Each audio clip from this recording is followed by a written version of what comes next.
just a place for people to come work out, but it's also a place to come in for kids and adults.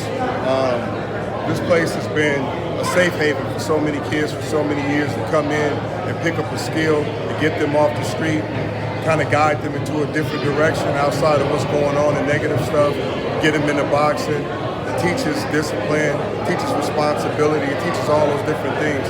And it's, like I said, it's a safe haven for those kids to come and do something positive and learn a skill. We're here because of Ashton Sill, but you also see the people around him. And this is not just the coaches, but also the fighters that are coming up. When you see that, how does that make you feel knowing that you're from Long Beach in this area? How does it make you feel with going from Poly and then just seeing that establishment with the legacy?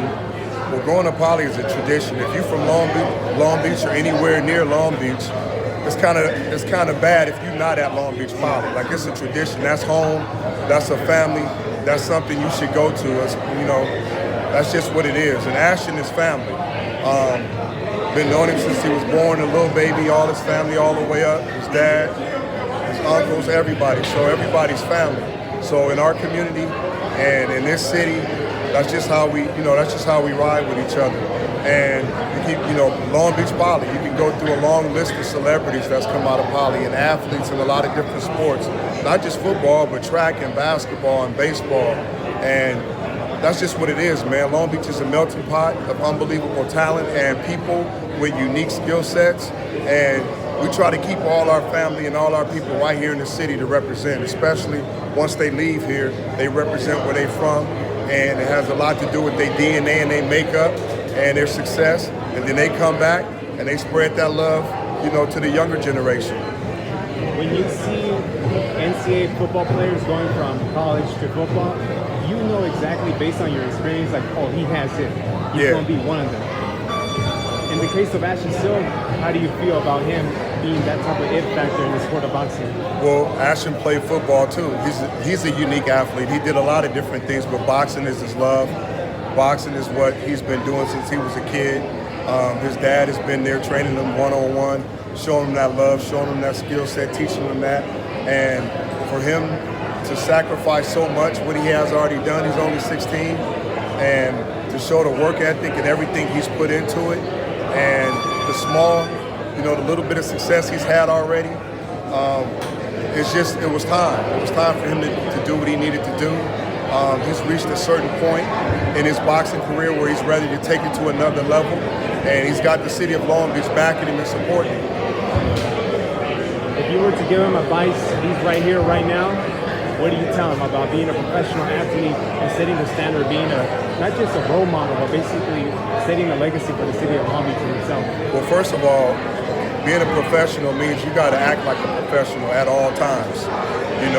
He got to understand that he's a walking business, and how he handles himself, how he takes care of his body, how he trains, everything goes into his success. And he's a smart kid, he's a humble kid, he works hard, he never complains. He always outworks all his opponents, that's why he's so good. His dad he's got a great support system with his mother and his brothers and his father and his family. So he's got everything in place, man. He just got to continue to work. I don't think he's ever going to be lazy or ever think he's not doing what he should be doing. You're never going to have those complaints with Ashton. He's going to always go above and beyond. He's going to always do more than anybody in his age group and older. And he's been special since he's been young. So I'm just excited for him and his future. I do want to emphasize this one thing. Given the fact that we have Hispanics, African Americans right here developing, then not just into professional athletes, but also role models, right? Turning the responsibility. You see the whole Black Lives Matter movement, and you see about how it pays off when you give so much resources to the kids that they're able to develop to athletes like Ashton, right?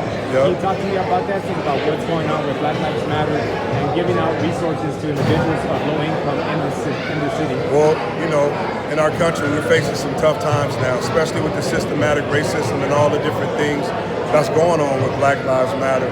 And, when you step into any sporting arena, there is no color. Everybody's colorless. You got black, brown, white, Russian, doesn't matter what you are, especially in boxing.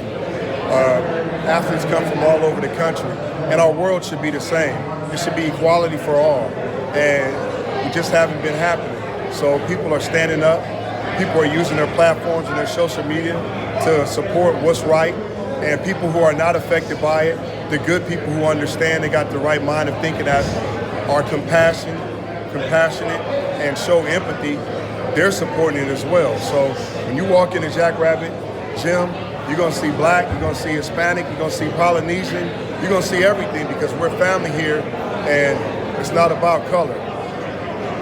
Thank you for your time. You got it, bro. Appreciate it.